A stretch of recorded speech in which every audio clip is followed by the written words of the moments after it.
Hello dear students, आज हम बात करेंगे ग्रीन केमिस्ट्री। जो पेपर लिया था मैंने, उसकी की क्या थी और इसके आंसर्स वगैरह देखेंगे हम। लेकिन ये स्टार्ट करने से पहले मैं आपको बताऊं, जो आपका ऑनलाइन पेपर होता है, जब आप लिंक प्ले करते हैं, लिंक पे क्लिक करते हैं, तो उसके ऊपर सबसे पहले आपको ये देखना होता है जो स्टार वाले कॉलम्स रहते हैं, जिनमें स्टार रहता है, रेड स्टार, तो वो कंपलसरी होते हैं। जैसे आपका नाम, आपका ईमेल आईडी और आपका रोल नंबर, रजिस्ट्रेशन नंबर वगैरह, ये आपको मिस नहीं करना था। और जिसने ये मिस किया उसका फॉर्म बाद में सबमिट नहीं होता और वो दिखाता भी है, ठीक है। दूसरी बात, आपको फ़ोन को ज़्यादा से ज़्यादा फ्री रखना है, क्योंकि अगर आप कोई दूसरे प्रोग्राम्स भी साथ में चलाते हैं तो उससे फ़ोन आपका हैंग हो जाता है, चाहे वो कितना भी नया हो। और बाद में फॉर्म सबमिशन के टाइम पे या जो पेपर सबमिशन के टाइम पे वहाँ पे प्रॉब्लम आता है, ठीक है। तो स्टार्ट करते हम पहले ग्रीन केमिस्ट्री का जो पेपर 1 था, जो 30th को लिया गया था, 30 जून को। तो उसकी बात करेंगे हम पहले। बहुत इजी क्वेश्चंस थे, बहुत इजी लेवल के क्वेश्चंस थे, तो आप ये इजीली कर सकते थे। लेकिन अनफॉर्चुनेटली कुछ स्टूडेंट्स ने बहुत ही गलत आंसर दिए हैं, तो जैसा मैं एक्सपेक्ट नहीं कर रहा था वैसा हो। चलो फिर भी, अब देखो आपका ये जो क्वेश्चन है, क्वेश्चन नंबर 1, पेपर 1 का question number 1, in microwave assisted decarboxylation of carboxylic acids, quinoline जो वहाँ पे होता है, क्विनोलिन, वो क्या यूज़ करते हैं, एज व्हाट। ये मैंने बार बार बताया है। अगर आप माइक्रो असिस्टेड डिकार्बोक्सिलेशन रिएक्शन है देखेंगे, उसमें 10 मिनट की का जो लेक्चर है, 10 मिनट के लेक्चर में मैंने कई बार ये हाईलाइट किया था। जो क्विनोलिन है वो यूज़ होता है एज सॉल्वेंट। तो जिन्होंने इसमें सॉल्वेंट टिक दिया तो उनका आंसर सही है, ठीक है। अब दूसरा क्वेश्चन है यहाँ पे, कपलिंग रिएक्शंस और स्पेसिफिक, मोर स्पेसिफिकली मीन, यानी जो कपलिंग रिएक्शंस रहते हैं, खासकर जो ऑर्गेनिक केमिस्ट्री में हम कपलिंग रिएक्शंस कहते हैं ना, तो वो क्या होते हैं। देखो, कपलिंग रिएक्शन अगर हम जनरल देखें, कपलिंग हम ऐसे 2 रिएक्टेंट्स को ज्वाइन करने को बोल सकते हैं।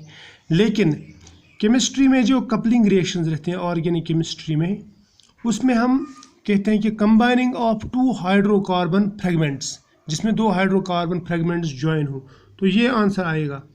चाहे फिर बाद में उसमें कार्बन नाइट्रोजन बॉन्ड बने, कार्बन कार्बन बॉन्ड बने, या कार्बन ऑक्सीजन ज्वाइन हो जाए आपस में, ये हमें नहीं देखना है। हमें देखना है कि फ्रेगमेंट्स कौन से हैं। तो 2 हाइड्रोकार्बन जो फ्रेगमेंट्स हैं, उनके ज्वाइन करने को हम बोलते हैं कपलिंग रिएक्शन, ठीक है। ये सबस्ट्रेट रिएजेंट तो कुछ भी हो सकता है, ये ऑर्गेनिक इनऑर्गेनिक हो सकता है, ठीक है। या 2 रिएक्टेंट्स दोनों इनऑर्गेनिक हो सकते हैं, उनको हम कपलिंग नहीं कहते, ठीक है, उनको कपलिंग रिएक्शन नहीं कहते। इस तरह से रिएक्टेंट विद प्रोडक्ट, इसको भी हम कपलिंग रिएक्शन नहीं कह सकते। उसके बाद में, which of the following is a disproportionate reaction, ये सब को मालूम है, ये वाली रिएक्शन डिसप्रपोर्शनेट रिएक्शन, ये हम 12th क्लास में पढ़ते हैं कि जो एल्डिहाइड्स हमारे पास में ऐसे हों जिनके पास में अल्फा हाइड्रोजन ना हो, यानी इनोल बनने का चांस जहाँ पे ना हो, उनको जब हम बेस से ट्रीट करते हैं, सपोज KOH से ट्रीट करते हैं, तो उनमें से एक एल्डिहाइड जो यहाँ पे, उसका कन्वर्जन होता है अल्कोहल में, और दूसरे का होता है सॉल्ट ऑफ एसिड, या लास्ट में एसिड बनता है, ठीक है। तो इसका मतलब एक का ऑक्सीडेशन स्टेट कम होता है, दूसरे का ऑक्सीडेशन स्टेट कार्बन में बढ़ जाता है। क्लियर, ये तो समझ में आया ना, शाबाश। अब इन्हें यहाँ पे रिडक्शन ऑक्सीडेशन होती है दोनों, मतलब एक ही टाइप के कार्बन पे एक जगह पे रिडक्शन और दूसरी जगह पे ऑक्सीडेशन होता है, इसको बोलते हैं हम डिसप्रपोर्शनेशन रिएक्शन। एक ही रिएक्टेंट के 2 तरह के प्रोडक्ट्स बनते हैं एक ही रिएक्शन में, ठीक है। तो ये हो गया, तो ये आपको मालूम है, ये वाला ज़्यादा इसमें डिस्कस करने की ज़रूरत नहीं, तो इसमें कैनिज़रोज़ रिएक्शन ही आता है।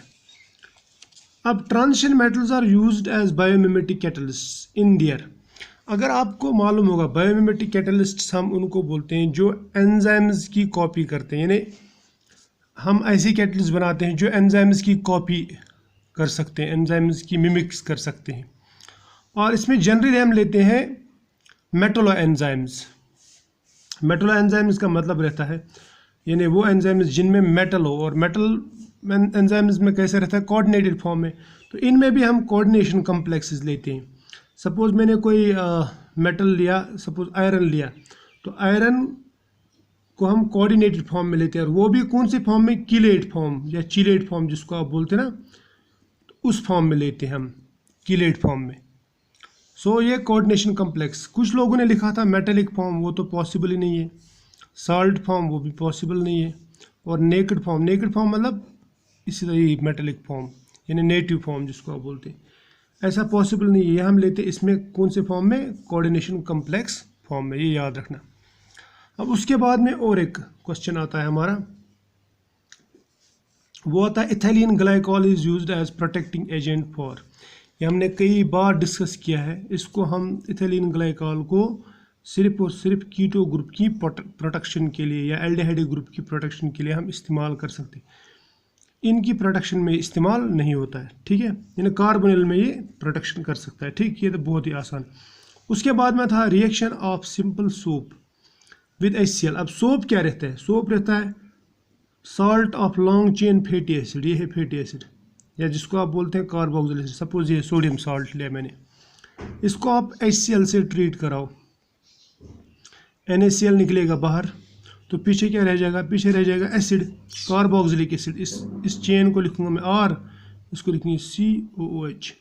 तो शॉर्टकट में इसको हम बोल सकते हैं कार्बोक्सिलिक एसिड। तो carboxylic acid was the right answer, ठीक है। तो इससे आपकी बेसिक केमिस्ट्री भी ठीक हो जाती है। तो ग्रीन केमिस्ट्री के साथ साथ बेसिक भी ठीक हो जाता है अगर आप अच्छे से पढ़ते तो, ठीक। अब और एक बात, which of the following can not be used as phase transfer catalyst. इनमें से कौन सा फेज ट्रांसफर कैटलिस्ट के तौर पे हम इस्तेमाल नहीं कर सकते। देखो फेज ट्रांसफर कैटलिस्ट में क्या रहता है, उसमें रहता है दो पार्ट्स, एक रहता है कैटायन, उसको लिखूंगा मैं कैटायन, और दूसरा रहता है एनायन। एनायन पे नेगेटिव चार्ज, इस पे पॉजिटिव चार्ज।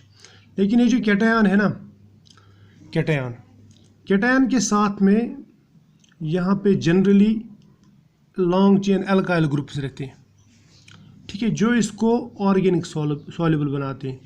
और एनायन जो ये जनरली इनऑर्गेनिक ही रहता है, उसके साथ में ऑर्गेनिक कोई पार्ट नहीं रहता, ये जनरली बोल रहा हूँ मैं। तो इससे क्या होता है, ये ज़रूरी है, यानी ऑर्गेनिक मोइटी ज़रूरी है साथ में होना।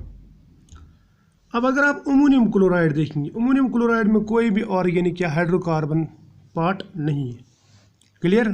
तो वो सिंपली है NH4Cl, ये पॉजिटिव या नेगेटिव, इसके साथ में कोई भी हाइड्रोकार्बन पार्ट नहीं है। जबकि टेट्रा ब्यूटाइल अमोनियम में, यानी अमोनियम ही है यहाँ पे भी, लेकिन यहाँ पे ब्यूटाइल ग्रुप है। इसी तरह से टेट्रा फिनाइल तो हाइड्रोकार्बन पार्ट है, ठीक है, फॉस्फोनियम ब्रोमाइड। इस तरह से क्राउन ईथर जब आप बनाते हैं, उसमें आप सपोज 18 क्राउन 6 बनाया, तो इसमें यहाँ पे ये हाइड्रोकार्बन्स रहते हैं, ठीक है ना, ऐसे रहते हैं ना, ऐसे हाइड्रोकार्बन्स रहते हैं, ये हाइड्रोकार्बन। तो ये हाइड्रोकार्बन पार्ट ज़रूरी है जो इसको ऑर्गेनिक सॉल्वेंट में सॉल्युबल बना देता है, ठीक है। और क्राउन ईथर जो ये स्पेशल केस है, किसका, ये स्पेशल केस है, ये स्पेशल टाइप है इनका फेज ट्रांसफ़र कैटलिस्ट्स का।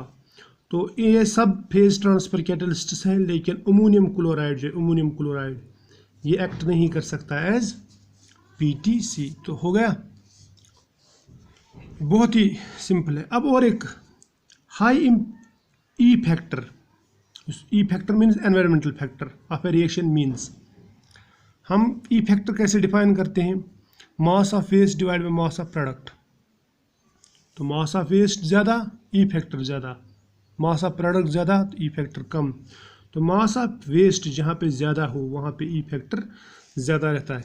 इसीलिए हम बार बार ग्रीन केमिस्ट्री में डिस्कस करते हैं कि जिसका E फैक्टर ज़्यादा हो उसकी एटम इकोनॉमी कम रहती है, यानी वो कम ग्रीन रहता है। समझ में आया ना, मैंने लेक्चर्स में भी आपको बताया, ज़्यादा ग्रीन मीन्स कम E फैक्टर, और ज़्यादा E फैक्टर मीन्स कम ग्रीन। ये भी हो गया, तो ये था इसका आंसर, तो E। क्लियर, आई होप यहाँ तक आपको समझ में आए होंगे ये। अब रह गए यहाँ पे ये एक्को crystal can be differentiated from a solvate by. Solvate और को क्रिस्टल में सिर्फ स्टार्टिंग मटेरियल्स का फ़र्क रहता है। देखो सॉल्वेट जो है ना, सॉल्वेट उसमें स्टार्टिंग मटेरियल्स दो फेजेस में रहते हैं, यानी एक सॉलिड और दूसरा लिक्विड हो सकता है। जबकि ये जो को क्रिस्टल्स है ना, उनका स्टार्टिंग मटेरियल एक ही फेज में होना चाहिए। लिक्विड तो लिक्विड ही, सॉलिड तो सॉलिड ही। समझ में आया? चलो हो गया।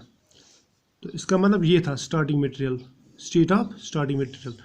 बहुत सारे बच्चों ने बहुत अच्छे आंसर्स दिए हैं, मैं खुश हूँ उनसे। चलो, which of the following is necessary step involve in biocatalytic transformation. देखो जो बायोकैटालिटिक ट्रांसफॉर्मेशन रहती है, यानी एंजाइम कैटालिसिस जो रहती है, एंजाइम कैटालिसिस में हम एंजाइम कैटालिस्ट जो है ना वो लेबॉर्ट्री में भी इस्तेमाल इसीलिए करते हैं ताकि हमें डेरिवेटाइजेशन की ज़रूरत ना पड़े, प्रोटेक्शन डिप्रोटेक्शन की ज़रूरत ना पड़े। यानी उसमें ना तो हम प्रोटेक्शन चाहते हैं ना डिप्रोटेक्शन। ठीक है, तो इसका मतलब ये हुआ कि बायोकैटालिटिक ट्रांसफॉर्मेशन में ये प्रोटेक्शन और डिप्रोटेक्शन ज़रूरी नहीं है। तो ना आप देबो, देखो एक आंसर है प्रोटेक्शन, ये ज़रूरत नहीं, ज़रूरी नहीं है, ज़रूरत नहीं इसकी। डिप्रोटेक्शन इसकी ज़रूरत नहीं, बोथ ए एंड बी इसकी भी ज़रूरत नहीं पड़ती जनरली। और ये है नन ऑफ द अबव। ठीक, which of the following is a green air oxidizing agent. ठीक है, देखो ये सब जब भी हम ग्रीन ऑक्सीडाइजिंग एजेंट पढ़ते हैं तो सबसे पहले हम H2O2 की बात करते हैं, क्योंकि इसका जो प्रोडक्ट निकलता है वो निकलता है वाटर। ठीक, बाकी सब ये करो जो है मेटेलिक है, इनका वेस्ट ज़्यादा निकलता है। ठीक है, छोड़। अब और एक क्वेश्चन आता है, which of the following can be considered as most atom economic reaction. ये है क्वेश्चन नंबर 12। 11 हो गया, अब 12। इसके ऑप्शंस यहाँ पे दिए हुए हैं। एक मिनट,